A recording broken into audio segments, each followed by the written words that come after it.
I'm Veronica Dudo. Tonight on EWTN News Nightly, questions answered. President Trump addresses Republican lawmakers about Venezuela. What we're learning today.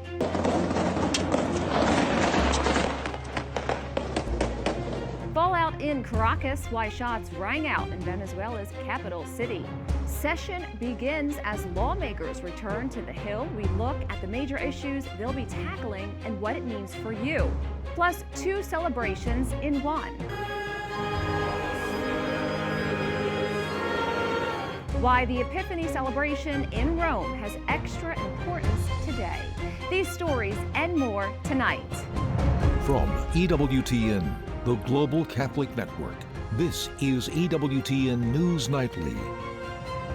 Thank you for being with us on the Feast of Andre Bessette. Our top story tonight. President Donald Trump calls the capture of Venezuela's Nicolas Maduro an amazing military feat, adding it was so complex while providing more insight into how the attack went down. He also takes aim at critics of the U.S. military operation. White House correspondent Owen Jensen reports. Owen.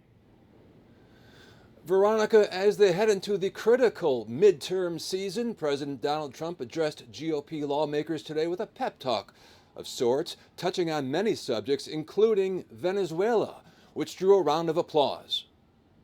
President Donald Trump discusses the attack on Venezuela, saying the U.S. had a lot of boots on the ground and calling it so brilliant. And think of it, nobody was killed, and on the other side, a lot of people were killed. Unfortunately, I say that, soldiers.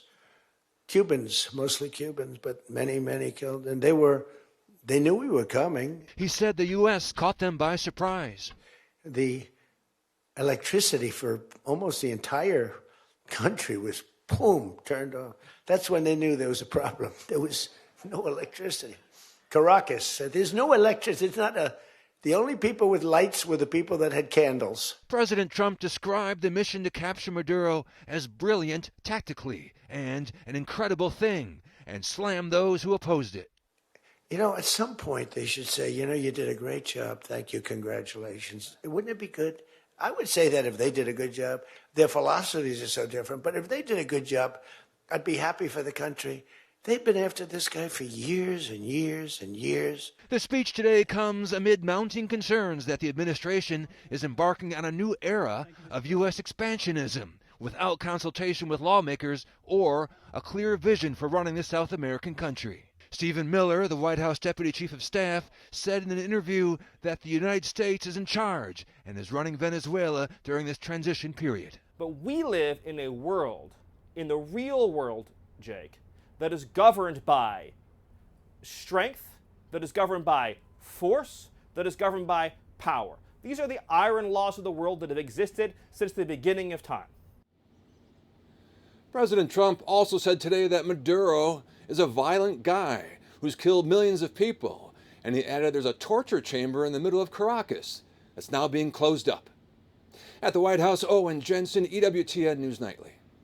In Caracas, the capital of Venezuela, shots ring out in the streets.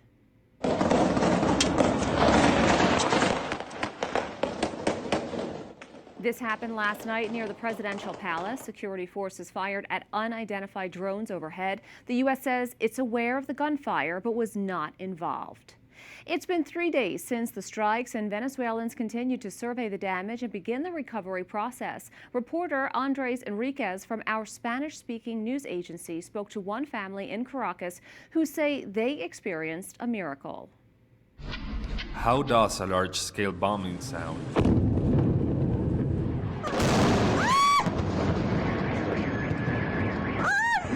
What does it feel like to be in the middle of the fire? Probably no one from Caracas had ever asked themselves this question, but today everyone is capable of answering after 150 diverse types of American aircraft broke into the capital's sky in the early morning of Saturday, January 3rd. Not all the bombs that fell on Caracas in the early morning of January 3rd impacted on their intended targets. These are the testimonies of a community of neighbors whose homes were severely affected by an American projectile. Today, they don't hesitate to assert that having preserved their lives is product of a miracle. Gracia Monaco lives with her daughter, Ana Maria. Amidst the disorientation and uncertainty, she directed words of comfort to her daughter, who was very affected by what had happened. Gracia's faith was anchored to a small image of the Blessed Virgin, which she had recently placed on her nightstand, just hours before the bombings. Ana María, ¿tú no crees en Dios? Ana Maria, don't you believe in God? She falls silent, and I tell her, look, I'm going to tell you something. This virgin that is here was not here 2 days ago. I found her in the closet where I had kept her, and I said, I'm going to put her out again. Here she is. I have her here next to the photos of my parents who have passed away and who are the most important thing to me after my daughters. I told her, my window exploded here. Debris entered. I suffered the moment. But this virgin stayed here without moving, without falling. And for me, that means something. You have to believe in that God exists, that He accompanies us, that He saved us. Que Dios existe, que nos acompaña, que nos salvó. A large hole had opened in the wall of Ana Maria's room, a few meters from where she was sleeping. The shock and nervousness of the moment were eased thanks to her mother's words of faith, which moved her. Entonces mi mamá me dice, mira, Ana María. So my mother says to me, look, Ana Maria, I had this virgin put away, and I took her out. You should have seen how that virgin ended up. She was intact. She didn't even fall. Everything else had fallen, but the virgin remained standing. She was holding her in her hand and placed her next to where she had been before. And she said to me, don't you believe in God? Don't you have faith? That truth moved me. That for a moment I had left everything to humanity and had forgotten about God for a few seconds, in the sense that I let myself be overwhelmed and distressed. Impresionar y angustiar. Gracia, her daughter, and all their neighbors are proof of the Venezuelans' unshakable faith, even in the most adverse conditions, which have been especially abundant in the last 25 years, but which, after all and so much, hasn't been broken. Esto para mí es importante. This is important for me. It is vital because I have faith, and faith accompanies me all the time. That's why I tell her that you always have to believe, not eventually. God is with us always, at all times, and in all circumstances. En toda circunstancia. Anyone who wishes can also donate construction materials for Gracias Monaco's house and that of the other neighbors. In Caracas, Venezuela, Andres Enriquez, EWTN. Joining us now is retired Rear Admiral Peter Brown, Senior Fellow for Western Hemisphere and Maritime Affairs at the American First Policy Institute. Thank you so much for joining us. Well, thank you for having me, Veronica. It's a pleasure to speak with you and your audience. From your experience overseeing Coast Guard and interagency operations in the Caribbean, how complex was the extraction mission inside Venezuela, given the terrain, intelligence challenges, and presence of hostile actors? Well, it's absolutely amazing and only achievable by the U.S. military. Only the U.S. military has the capability, the training, and the doctrine to pull off an operation like this so flawlessly and successfully. And it certainly appeared to be a lightning strike in Caracas to get Maduro out and bring him to justice in the U.S. And it's actually the culmination of a year-long strategy that continues, that President Trump and his administration established really on day one when they took office January 20th of last year. And the tactics that we saw executed January 3rd are in service of that strategy of protecting the American people, homeland, and way of life.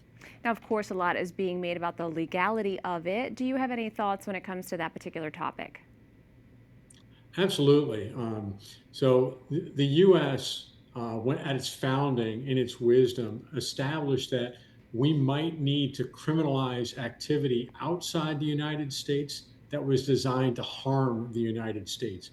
And certainly international drug trafficking, money laundering, the corruption, the weapons, the violence that goes with it, it was all designed to influence, target, and harm the United States, addicting our people to cocaine, fentanyl, and other drugs. And so the military operation was done in service of bringing an indicted fugitive from the United States into the United States for trial. What message does the U.S. military mission in Venezuela send to Russia, China, and Iran?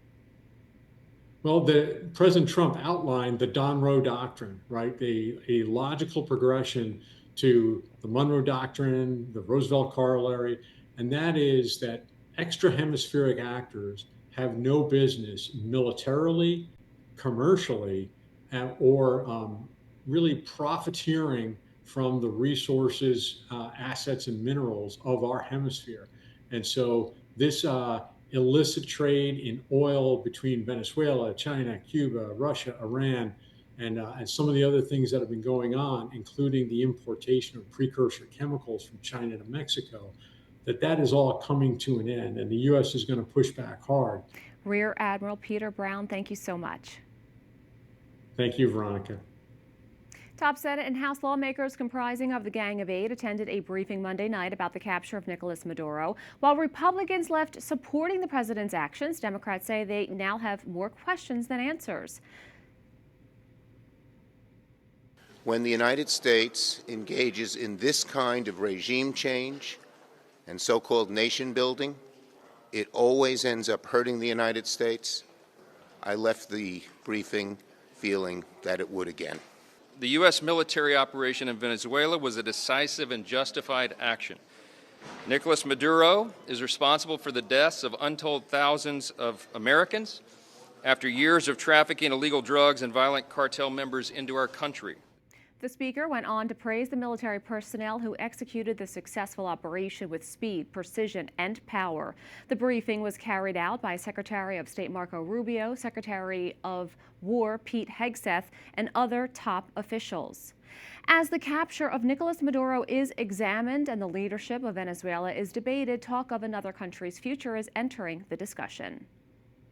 For the United States to secure the Arctic region, to protect and defend NATO and NATO interests, obviously Greenland should be part of the United States. And so that's a conversation that we're going to have as a country. That's a process we're going to have as a community of nations. Joining me now is Mary Ellen O'Connell, an international law professor at Notre Dame University. Thanks so much for coming on.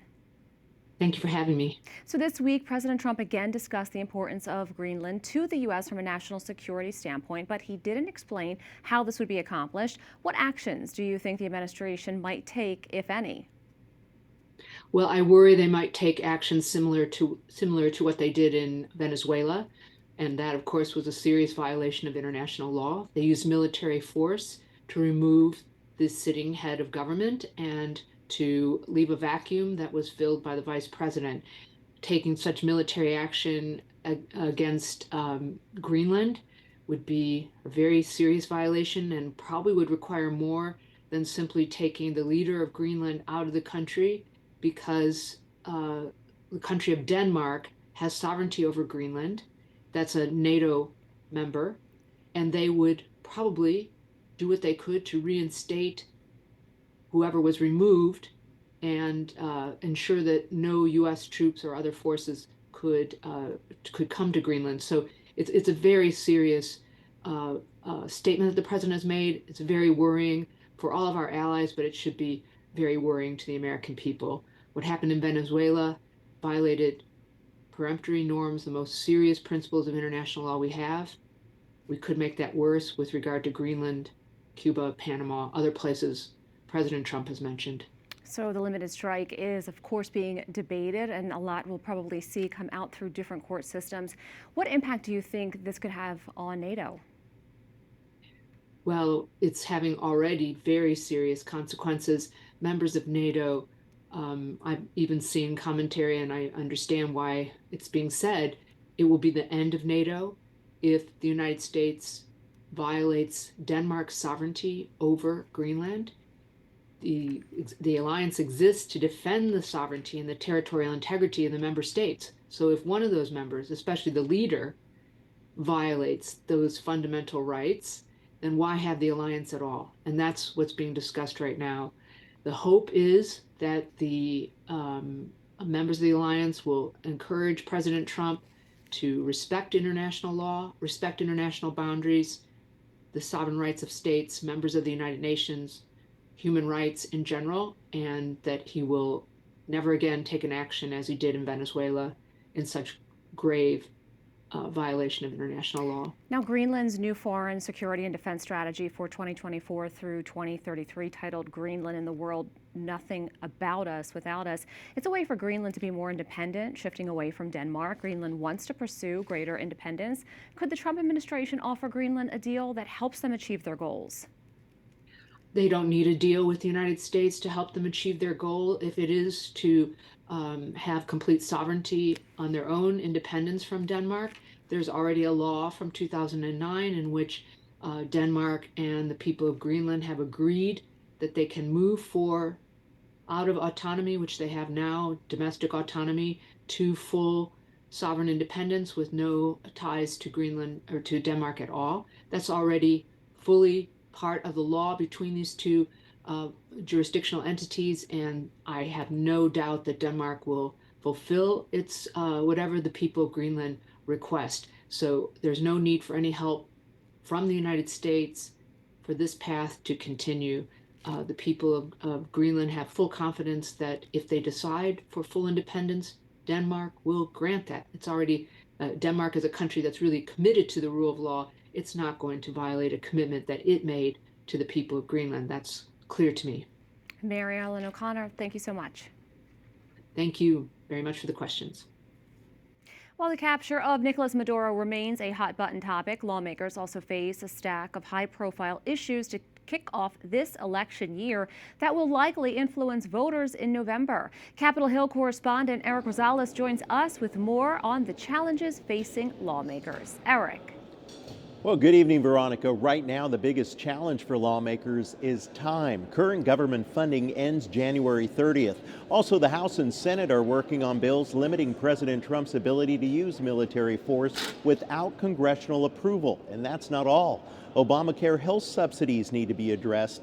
Democratic Senator Chris Murphy tells me President Trump is using Venezuela to distract from other pressing issues on Congress's plate. It's also an effort to distract folks from the Epstein files, from the economy. It's a nightmare for a lot of families. This is a tried and true tactic.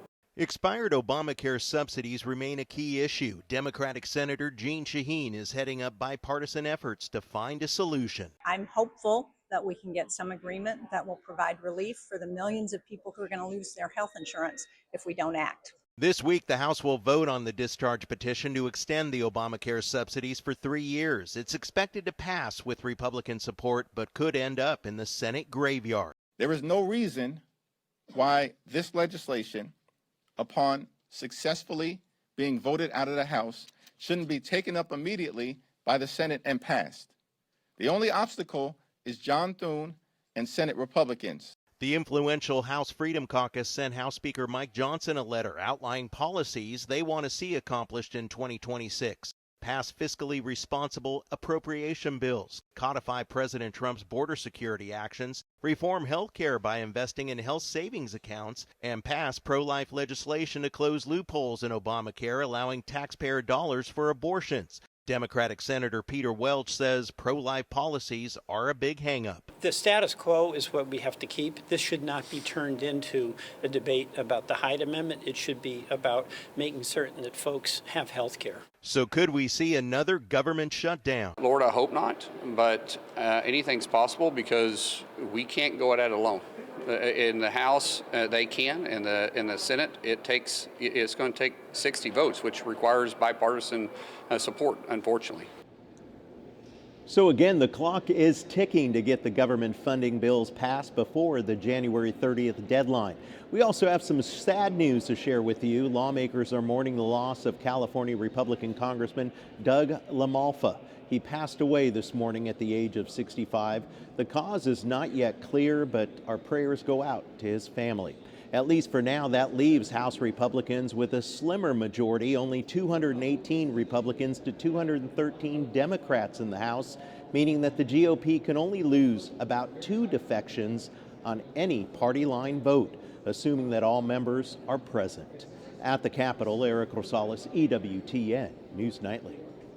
We have a lot more still to come on EWTN News Nightly, closing the door, why this symbolic end to the Holy Year makes the Jubilee historic, and an infamous anniversary, how it is being marked 5 years later.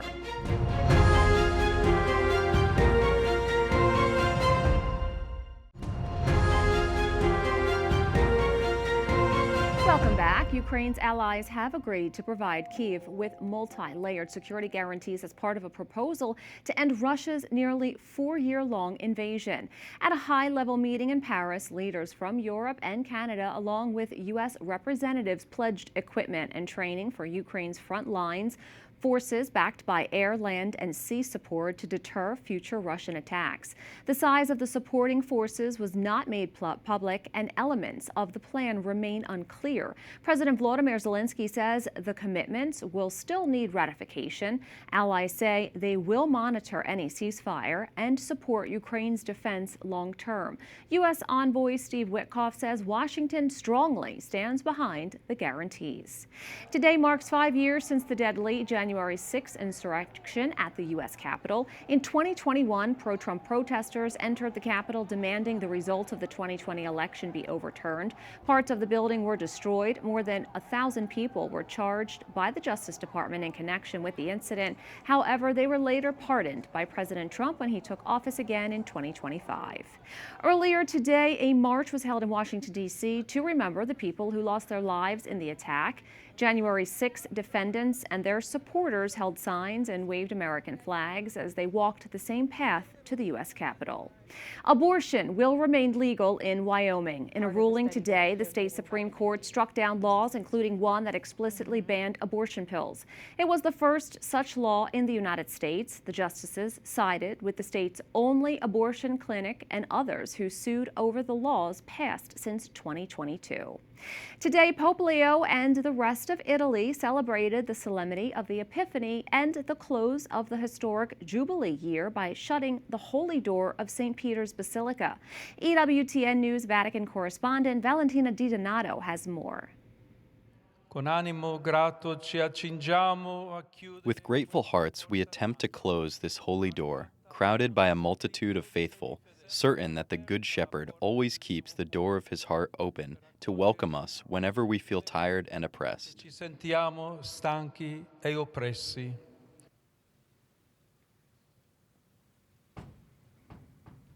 A solemn moment to end the Jubilee year of hope.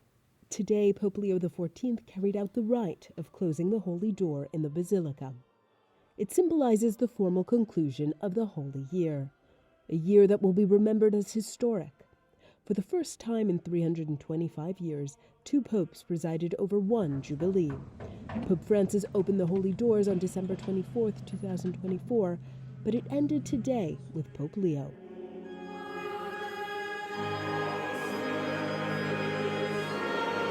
The hymn, Come All Ye Faithful, played before the Holy Father presided over Holy Mass in St. Peter's Basilica for some 5,800 faithful for the solemnity of the Epiphany of the Lord.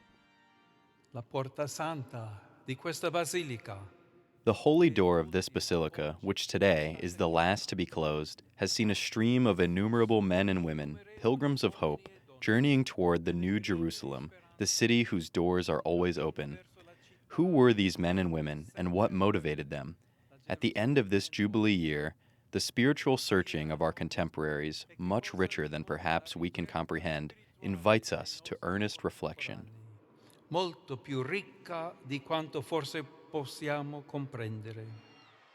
Then the Holy Father spoke during the Angelus of the Epiphany to the faithful as the weavers of hope, emphasizing that the solemnity of the Epiphany, already in its name, suggests what makes joy possible, even amidst the current difficult times.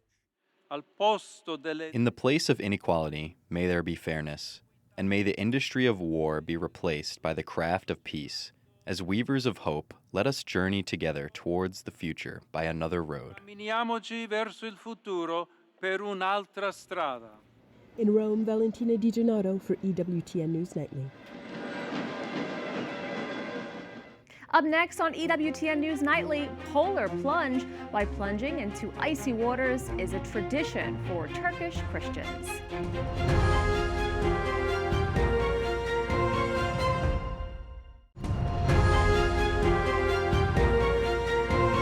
Turkey, the solemnity of the Epiphany was also celebrated today as Christians partook in a unique tradition.